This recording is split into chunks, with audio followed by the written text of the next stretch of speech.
4K first time using a breast pump, relaxing routine, and gentle sounds. Pump with me. Hi there, today I'm using a breast pump for the very first time, and I'll walk you through the whole process, from setup to watching the bottle begin to fill. First, I position the flange, carefully making sure it fits snugly against the breast. This is key for both comfort and effective suction. I start in stimulation mode, which gently encourages lore, the tea, the family drama. Next to someone that is so proud of you and that you're so proud of, it just makes it just clicks. Everything just makes so much more sense. Need to know more. Need an insider scoop. They say silence speaks volumes, and Rachel Zegler went silent in just 7 days. Sources say she abruptly cut ties with her entire team. Agent, manager, publicist, gone. My name's Rachel Zegler, and I'm getting ready, and I'd love if you came inside and came on the journey with me. Welcome to my hotel room. Come in. Team! We're doing it again. Team! I'm Rachel Zegler getting ready. Come inside, follow the journey. That was then. Now, Hollywood is buzzing with one question. What happened behind the scenes? Even the people she fired didn't see it coming. Just want to say, in my personal life, I intend to move forward with a lot more grace for myself as I grow. There is a lot that I don't know, and I won't know it until I learn it, until I feel it, until I understand it, until I can see it in my hands and say, I am not broken, I am just learning. My break is not my end. Insiders say Rachel made the calls herself, cold, final, and without negotiation. No exit meetings, no contract rewrites, just a total wipeout. Some call it a meltdown. Others a power move, but everyone agrees. Something snapped. And remember, this comes right after the Evita debacle. Screaming matches, walkouts, legal threats. And through it all, her team said nothing. No spin, no defense. Now people are asking, did Rachel fire her team? Or did they leave her first? Not act like you're a victim. It's part of the business. It's Hollywood, baby. I am just learning. My break is not my end. You are not done, and we are not done with you, Rachel Zegler.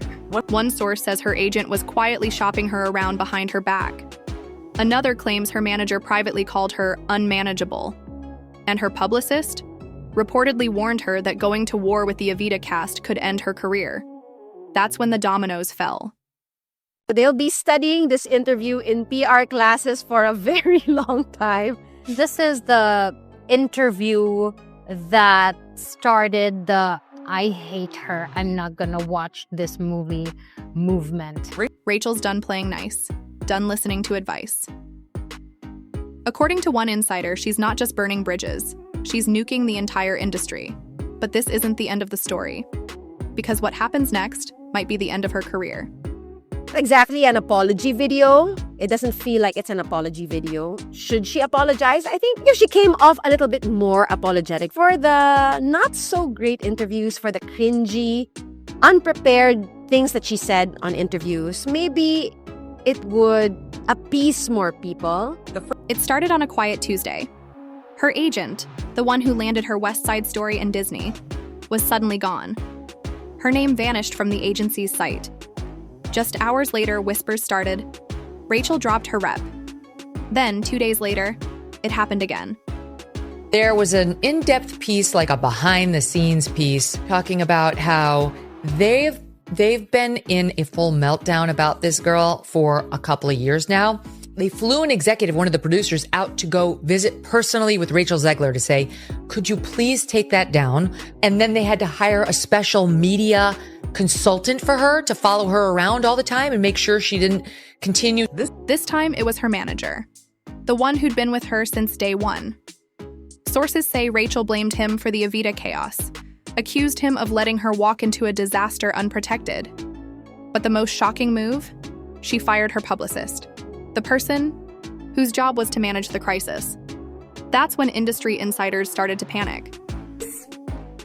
Video is gonna get taken out of context, and I know that at this point I can't really stop people from doing that because that's what my whole existence on the internet is just me being taken out of context and stuff, which is fine. That's what I signed up for, isn't it? But I never want it to come off as me being ungrateful for the opportunities I have when I say that this has been the biggest adjustment of my life. Like understanding the way my life operates now, being who I am, and the things that I've been so fortunate to make. It comes with so much ground that I never thought I would be able to cover, and that people think I'm doing poorly. Why would an A-list star with million-dollar deals fire her entire team at once? Some say she believed they failed her, didn't defend her hard enough.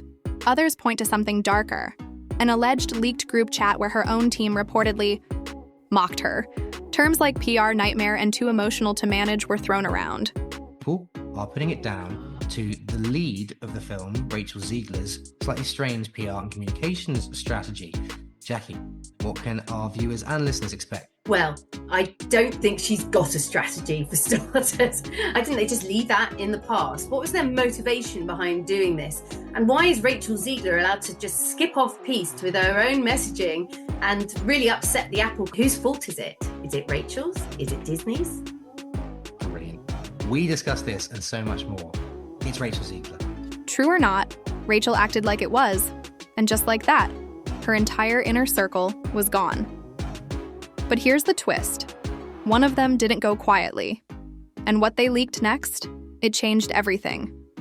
From that movie a few weeks ago, and they said that they dropped her because of the actors' strike. However, there are numerous actors in Paddington 3 that are a part of SAG, yet they're still able to film in the movie. So people are speculating that it might be because of another reason, and most likely is because of the Snow White backlash, and studios not wanting to hire her given the fact that it might result in their movie not making a whole lot of money at the box office. She also voiced the lead character of an upcoming cartoon that was meant to be part of Apple TV. However, Apple dropped the cartoon film, however it was picked up by Netflix, but people are wondering why Apple dropped it in the first place, and people once again are saying it's because of this Snow White backlash, and them not wanting the movie to suffer because of her backlash.